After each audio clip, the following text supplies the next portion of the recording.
മനുഷ്യരെ കണ്ണീരിലാഴ്ത്തിയിട്ടുണ്ട്.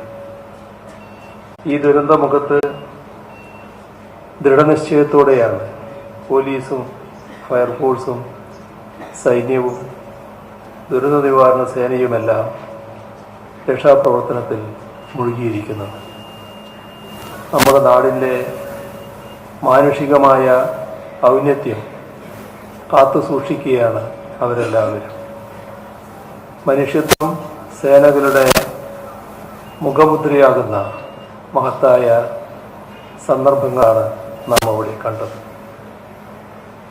കേരള പോലീസിന് അഭിമാനിക്കാവുന്ന ഒട്ടേറെ ഏടുകൾ ഇതിൻ്റെ ഭാഗമായി കാണാൻ നമുക്ക് കഴിയും. മാതൃകാപരമായ പോലീസിൻ്റെ ഇടപെടലുകൾ പ്രത്യേകം എടുത്തു പറയത്തക്കതാണ്. സ്വന്തം ജീവൻ പോലും തൃണവൽഗണിച്ചുകൊണ്ടാണ് അത്യന്തം അപകടകരമായ ദൗത്യങ്ങൾ സാഹസികതയോടെ അവർ ഏറ്റെടുത്തത്.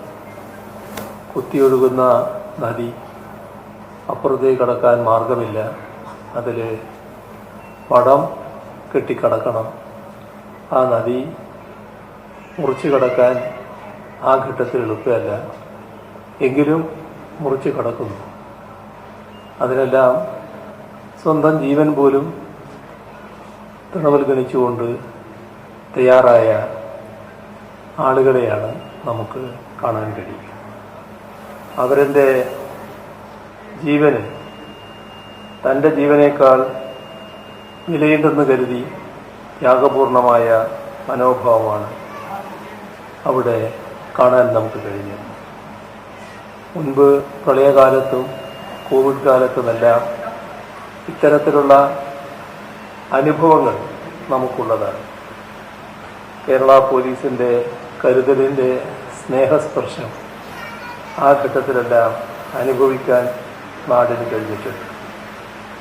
ദുരന്തമുഖങ്ങളിൽ കേരളം കാത്തു സൂക്ഷിക്കുന്ന മനുഷ്യസ്നേഹത്തിൻ്റെ ഈ ഊഷ്മളത നഷ്ടപ്പെടാതെ കാത്തു സൂക്ഷിക്കുക എന്ന വലിയ ഉത്തരവാദിത്വം ഇന്ന് കേരള പോലീസ് സേനയുടെ ഭാഗമാകുന്ന നിങ്ങൾക്കുമുണ്ട്. വയനാട്ടിലെ പോലീസ് രക്ഷാപ്രവർത്തനങ്ങളെ ആത്മാർത്ഥമായി അഭിനന്ദിച്ചുകൊണ്ട് തന്നെ അത് വലിയ മാതൃകയാണ് നിങ്ങൾക്ക് എന്നുകൂടി ഓർമ്മിപ്പിക്കട്ടെ.